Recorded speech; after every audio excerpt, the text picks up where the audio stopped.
Hey everyone, and welcome back. It's time for another deep dive. Yes, indeed. And today we're going to be tackling something that I think is on a lot of people's minds, Mm-hmm. especially if you're kind of in that zone where you're like, all right, Yeah. things are going pretty well, Right. but how do I get to that next level? Yep. How do I scale my business? Exactly. So we've got a great article here. Yes. It's called When and How to Scale Your Business for Sustainable Growth. I love it. It's from Medium. Nice. Really, really insightful article from someone who's, been there, done that, Mm-hmm. had Yeah. the experience, Yeah. and really learned some valuable lessons along the way. Right. They've made the mistakes, so we don't have to, hopefully. Right, exactly. And the whole idea here is, not just to scale for the sake of scaling, Right. but to really think about how to do it sustainably. Right. So you're not just, having this huge burst of growth Ah. and then And then you implode. implode, exactly. Yeah. Or you just burn yourself out. Oh, yeah, that's a real thing. So let's dive in. Okay, let's do. One of the first things that the author talks about that I think is really interesting is this idea of, Mm-hmm. you see a lot of people, especially online, I think, Yeah. talking about, I made $1 million in a month. Uh-huh. And it's like, Time to scale. time to scale. Yeah. But this author actually cautions against that. Makes sense. They're like, don't just look at those one-time spikes. Mm-hmm. You need to be looking for consistent revenue growth. Yeah, consistent and predictable. Yeah, So you can actually kind of forecast and plan a exactly. little bit better. Yeah, and they actually waited until they had consistent growth over multiple quarters. Right. So it wasn't just like, oh, one good month Yeah. or even, 3 good months in a row. Yeah. It was like, we're talking, 6, 9. Yeah, over a significant period, like Yeah. at least a year. Yeah, and I think, thinking about that from the listener's perspective, Mm-hmm. are you seeing that kind of consistent growth in your business? Right. Are you at a point where, Is it something that you can count on? month after month, quarter after quarter? Right, because if you're going to scale, Yeah. you need to know that that revenue is going to be there It's to turning- support that growth. Yeah, because if you scale and then all of a sudden, And then it dips. and then you're like, oh, shoot, you're overspent. Yeah, you're overextended. All right, so consistent revenue growth, super important. Mm-hmm. Another thing that the author talks about is hitting those capacity bottlenecks. Ooh. Have you ever experienced that? All the time. Where you're just like, Oh my gosh. Gotta handle another client, another wow. email. Yeah, I have maxed out. I'm done. And they gave this really interesting example about customer service Mm-hmm. where they said, They were getting so many inquiries. they were getting so many inquiries that, It was impossible to keep up. and the quality of the customer service started to suffer. Right, because you can't possibly give everybody the attention that they deserve. Right, exactly. If you're just completely overwhelmed. And so for you, thinking about your own business, Yeah. where are you hitting those bottlenecks? Mm-hmm. What's the one thing that's preventing you from saying yes to more? Right. More clients, more projects. Yeah. Is it, a lack of manpower? Is it technology? Is it technology? Is it systems? Are you using spreadsheets still Spreadsheets? Yeah. when you should have a CRM? Okay, so let's talk about systems for a second because this author is Oh, yeah. really big on this Yeah. proven business processes. It's the foundation of Yeah. everything. And they're not messing around. No, they're serious. They talk about spending weeks Weeks. documenting and testing every single process. Yeah, before even thinking about scale. Before even thinking about scaling. It's that important. Okay, so why is that so crucial? Well, think about it like this. When you scale up, Mhm. everything gets magnified. Okay. Your successes get bigger, but your weaknesses Uh-oh. also get bigger. Oh, that's not good. Yeah. And if you've got these clunky systems, Hmm? these processes that are kind of held together with duct tape and prayers, Yeah, like a Rube Goldberg machine. exactly, they're going to break down Yeah. when you try to handle increased volume. Yeah, it's like trying to build a skyscraper on a foundation of sand. Exactly. And this is not going to work. So before you even think about scaling, Yeah. take a good hard look at your processes. Mm-hmm. What's working smoothly, what's causing friction, Yeah. and most importantly, are those processes documented Right. and repeatable? And somebody else follow them? Yeah, because when you scale, you need to be able to hand those processes off Exact. to new team members and trust that they can execute them. You can't be the only one who knows how to do everything. Exactly. And that actually ties in perfectly with the next point, which is all about building the right team. Ah, the people. The people, yeah. The heart of the business. And the author actually uses this really interesting phrase they talk about, surrounding yourself with partners in the vision. I love that. Yeah, and it sounds a little... Ooh, a little woo. Ooh, But I get it. I get it too. Yeah. What they're basically saying is you need people who are not just skilled, but also aligned with your values. Yes, they're bought in. Excited about the journey. They're not just clocking in and clocking out. Right. They're invested. They're part of it. Yes. So how do you find those people? That's the million-dollar question. I think that's a great place to pause for now. Okay. And we'll come back Sounds good. and talk about How to find them. how to find those magical partners in the vision. All right. I'm excited. Me too. Yeah. Welcome back to our deep dive. All right. So we were talking about, finding those Partners in the vision. partners in the vision. Yeah. The dream team. And I think it starts with, getting clear on like, what roles do you actually need Yeah. as you grow? Right. What are the gaps? Yeah, what are the gaps? Yeah. What are those like, mission critical positions? What skills are missing? Yeah, that you're like, Yeah. okay, we Yeah. got to have this Right. if we want to get to that next level. Right. Absolutely. But how do we go beyond just like, okay, here's the skills we need. Let's find someone with those skills. Right. How do we know if they're actually a good fit, Yeah. for the culture, for the vision, for like, that long-term, Yeah. alignment? Right. And the author has this great suggestion. It's like, ditch the, those old school Yeah. interview questions. The typical ones. Yeah, what's your greatest weakness? Nobody answers those, honestly. Like, like, what are you even trying to get at with that? Like a performance. Exactly. But instead, like, dig deeper. Yeah. Ask questions that really reveal, their passions, their long-term goals. Yeah. What are they really excited about? Yeah. Where do they see themselves 5 years from now? Yeah. Do they get excited when they talk about, like, challenges? Right? Do they, what kind of energy are they bringing? Yeah. Are they a problem solver? Yeah. Are they someone who likes to just kind of like coast and do the bare minimum? Yeah. Or are they someone who's really driven Right. to excel, to go above and beyond? I love that. Yeah. So you've got this team now Okay. of amazing people, Yeah. super talented. Yeah. They're aligned with your vision. Mm-hmm. They're, just like raring to go. Yep. How do you keep them engaged? Right. That's important because you grow. Because you don't want to lose them, Right. especially when you're scaling. Yeah, they were there with you from the beginning. Right. You've got that bond, that trust. Yeah, that loyalty. You don't want to lose that. No, absolutely not. And the author talks about this idea of empowering your team.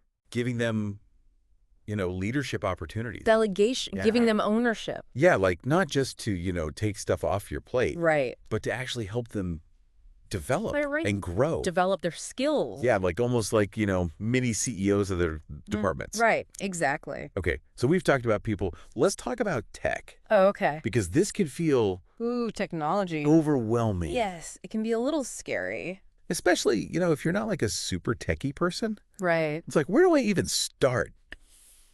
So many options. There's so many tools, so many platforms. Yeah. It's like, Information overload. So the author, thankfully, Hmm. gives us a really nice framework. Okay, I like They like focus on these 3 key areas. Okay. CRM, Okay. project management tools, Yeah. and analytics. Those are the big ones. Those are the big ones. Those are Yeah. the pillars Hmm. of a scalable tech stack. Right. Okay, so CRM, Okay. for someone who's like, what the heck is a CRM? Why is that so important? Well, Especially as you're growing. imagine like a digital Rolodex on steroids Okay. that remembers every customer interaction, Okay. helps you predict their needs, Mm-hmm. and even automate follow-up so that nothing slips through the cracks. Oh, That's CRM, okay. like a super-powered personal assistant Yeah. for your customer relationships. And the author actually shares a story about how Mm-hmm. upgrading their CRM Yeah. was like a total game changer for them. It was huge. It streamlined their sales, it improved their customer experience, Mm-hmm.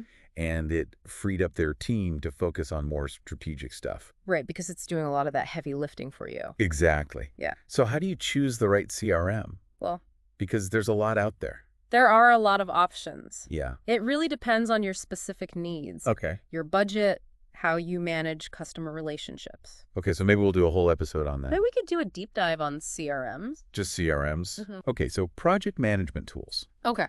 How do those fit into the scaling picture? Okay, so think of project management tools as like the glue.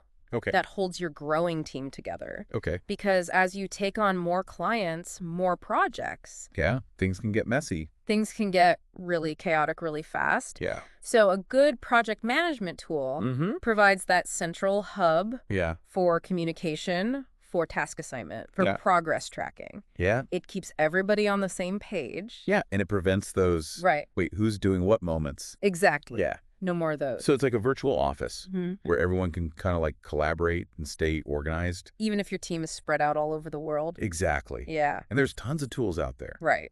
You know, AsanaTrelloMonday.com. Yeah. So many options. You name it. Yeah. Okay.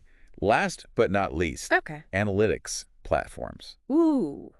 The data. Now, this Yeah. is where Yeah. I'll admit I get a little like, It can be intimidating. yeah, Yeah. why are these so important for scaling? Okay. So analytics platforms are like having a crystal ball Okay. for your business. Right. I like it. They help you track those all-important metrics like customer acquisition cost, Okay. customer lifetime value, revenue growth, Yes. all that good stuff. Okay. And this data tells you what's working, Okay. what's not working, Yeah. and where you need to make adjustments to your Right. strategy. So it's like a dashboard Exactly. for your business. Yeah, like the vital signs. Oh, that's great. Business. And the author, cautions against just like going with your gut. Right. It's like, it's easy to get caught up in the excitement. Yeah, emotions can be misleading. Yeah, you're like, this feels good, let's do it. Yeah. But they're like, no, you got to have that data Gotta have the numbers to back it up. to back it up. Yeah. Okay, so it's like gut plus data. Mm-hmm. A good combination Yeah. of intuition and hard numbers. Yeah. And speaking of making smart choices, Okay. they also talk about this idea of diversifying your revenue streams. Ah, yes. Don't put all your eggs in one basket. Don't put all your eggs in one basket. Right. Okay, Yeah. so what does that look like in practice? Okay, so the author gives this great example of adding workshops Okay. related to their core service. Mhm. So it wasn't just like some random thing. Right. It was something that actually aligned Yeah. with their expertise. Yeah. And it brought in additional revenue, of course, Okay. but it also positioned them as thought leaders and helped them reach a wider audience. So it's like, multiple benefits, Right. not just the money. Yeah, it's not just about the money. Okay, so let's think about like our listener for a second. Okay. What are some other ways to diversify Mm. revenue streams? Well, if you're a service-based business, you could consider offering consulting services, Okay. packaging your knowledge into online courses, Mm-hmm. maybe even exploring a subscription-based model, recurring revenue. I like it. Yeah. What about if you're like a product-based business? Oh, yeah, for product-based businesses. Yeah. You could look into new distribution channels, Right. partnerships with other companies, Mm-hmm. maybe even licensing your products to other businesses. Okay, so there's a lot of different Yeah. avenues you can explore. It's about being creative, Okay. thinking outside the box. Now, with all this talk about like scaling and growth, Mm-hmm. sometimes we forget about like the most important part, What's that? the customer experience. Oh, yes, the people we're serving. To people we're serving. Yeah. Right. How do you make sure that your customers feel valued Yeah, even as you're growing? that's so important. Because it's easy to get so caught up in like Right. the numbers and the systems and the So processes you lose that personal touch. that you forget about like the humans Yeah, who are actually, right. buying your stuff. Buying your products, Wow. using your services. Exactly. And the author shares this really heartwarming story about Oh. like making a conscious effort to stay connected Okay. with their top clients, Mm. even as they were growing. Yeah, Like it wasn't about micromanaging, right. but it was about those little touches, Mm. like a handwritten note or a quick check-in call. Yeah, just to show that you care. Yeah, just to be like, hey, Mm-hmm. I see you. I appreciate you. Yeah, you're not just a number Yeah. to us. And that goes a long way, It really does. especially in today's world Yeah. where everything's so automated. So impersonal. Yeah. Yeah. So it's like a reminder that scaling isn't just about getting bigger. Mm-hmm. It's about building those relationships Right. and creating an experience that people love. Yeah. You want people to rave about you. Yeah, exactly. You want them to tell their friends. Word of mouth. Yeah. That's the best marketing. So how do you stay in tune with like Yeah. these customer needs Yeah. as you're growing? The author suggests surveying your customers regularly, Okay. tracking their feedback, Mm. and being responsive to their suggestions. So it's like creating that feedback loop. Yeah, So exactly. you're constantly like, okay, Right. what's working, what's not, how can we improve? Because things change Yeah. as you grow. All right, let's talk about the financial side of scaling. Okay. Because, This isn't always the most fun topic, No, it's not the sexiest, but it's important. but it's crucial. Yeah. Yeah. And the author is very real Mm-hmm. about, the importance of financial planning Yeah. and budgeting. Gotta have a plan. Yeah. And they actually share a story Yeah. about how they kind of messed this up. They made a mistake. Yeah. They scaled too quickly without a clear budget. Uh-oh. And it led to some Cash flow problem. cash flow problems. Yeah. Yeah. And that's a mistake that I think a lot of entrepreneurs make. It's easy to do. They get so caught up in the excitement. Right. You're just like, go, go, go. Yeah, we got to grow. We got to expand. Yeah, we gotta hire more people. And then they're like, oh, shoot, We don't have the money. we don't have the money. Yeah. So before you start like pouring money into expansion, Mm-hmm. take a look at your financials. Yeah. Do you understand your revenue streams? Where's the money coming from? Yeah, where's the money coming from? Where's it going? Where's it going? Yeah. Are you prepared for like the financial demands of scaling? Right, because it's gonna require investment. Yeah, it's not free. No, it's not free. So you got to be ready for that. Absolutely. Okay, so we talked about, consistent revenue growth. Mm-hmm. We talked about capacity bottlenecks. Yeah. We talked about proven processes, Mm-hmm. building the right team, Yeah. getting the right tech in place, The tools. the Yes. tools, Yeah. understanding your financials, Right. and then this whole idea of like, it's a marathon, Ah, yes. not a sprint. My favorite analogy. Why is that mindset so important? Well, it's about pacing yourself, conserving your energy, and being prepared for the long haul. Okay. Because scaling a business takes time. Mm. It's not going to happen overnight. Right. And the author actually had to learn Hmm. to let go of this idea Okay. that they had all the answers. Oh, They had to be open to new ideas, feedback, okay. even setbacks. So it's like that humility of, Yeah. I don't know everything. Right. And that's okay. And that's okay because Yeah. nobody does. And that's where I think that flexibility comes in. Yes, adaptability. Adaptability. Are you willing to pivot, Mm-hmm. to change course, Yeah. to try new things if your initial plan isn't working? That's so important. Because it's probably not going to work perfectly Right. Things change. the first time. The market changes. Yeah. Market Your change. customers change. Your customers change. Yeah. Yeah. So you got to be ready to adapt. You gotta be able to roll with the punches. So as we wrap up this part of our deep dive, Okay. I want to leave you with a question. Mhm. Imagine you've successfully scaled your business. Okay. What does that look like? What's the picture?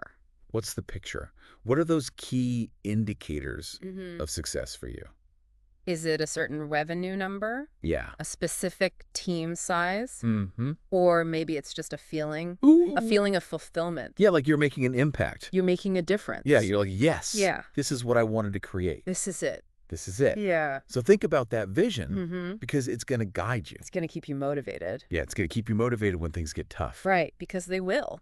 Because they will get tough. It's not always easy. Scaling a business is not for the faint of heart, No, it's not. but it can be incredibly rewarding It can be amazing if you do it right. if you do it right. Yeah.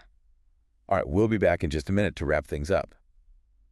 And we are back for the final part of this deep dive into scaling your business. It's gone by so fast. I know, right?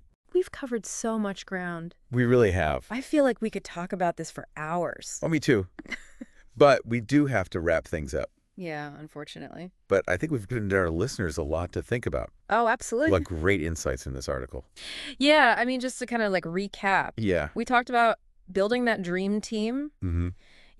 harnessing the power of technology, Mm-hmm. diversifying those revenue streams, Mhm. and, keeping that customer love alive. Yes. Even as you grow. So important. Yeah. And I think, one of the things that I keep coming back to Mm. is that analogy of the marathon, Yes. not a sprint. So good. Because it's so easy to get caught up in that like Yeah. go, go, go mentality. Whole hustle. The hustle. Yeah. Yeah, you got to be grinding all the time. Gotta be on 24/7. But sustainable growth is not about that. Right. It's about pacing yourself. Yeah. It's about being strategic and having that stamina Yes. to go the distance. And that's where that flexibility comes in. Adaptability. Yes, being Yeah. willing to Just pivot. pivot, to change course, Yeah. to try new things if that initial plan. Which it probably won't. Yeah, it probably won't work perfectly. Right. Right out of the gate. Yeah. The best laid plans Exactly. often go awry. So how do we cultivate that flexibility? That's a good question. I mean, it sounds like a A superpower. superpower. Yeah. How do we get that? I think it starts with a mindset shift. Okay. Like really embracing the idea that change is inevitable Mm-hmm. and that adaptability is a strength. Not a weakness? Not a weakness exactly. Yeah. It's about being willing to experiment, Mm-hmm. to try new things, and most importantly, Yes. learn from those missteps. Because you're going to make them. Oh, you're going to make mistakes. Yeah. It's part of the process. So don't beat yourself up about it. No, learn from them. Yeah. Move on. And, surround yourself with people Yes. who are also like that. Who can handle the chaos? Yeah, who are like, bring it on. Yeah. Let's try something new. Let's see what happens. Exactly, because scaling a business Yeah. is not a solo endeavor. No, it takes a village. It does. So as we wrap up this deep dive, Yes. I want to leave our listeners with one final thought. Okay. And this really resonated with me from the article. Mm-hmm. Scaling a business isn't just about getting bigger. Right. It's about building something that reflects your values, Yes. something that makes a positive impact, Mm-hmm. and something that you can be proud of. Something that you can look back on Yes. and be like, yeah, we did that. We did that and we did it right. We did it our way. Yeah. We stayed true to ourselves. So as you embark on your own scaling journey, Mm-hmm. keep that bigger picture in mind. Don't just chase the numbers. Yes. Build something that matters. Build something that matters. Yes. All right. Thanks for joining us on this deep dive. Yeah, this was a good one. And we'll see you next time.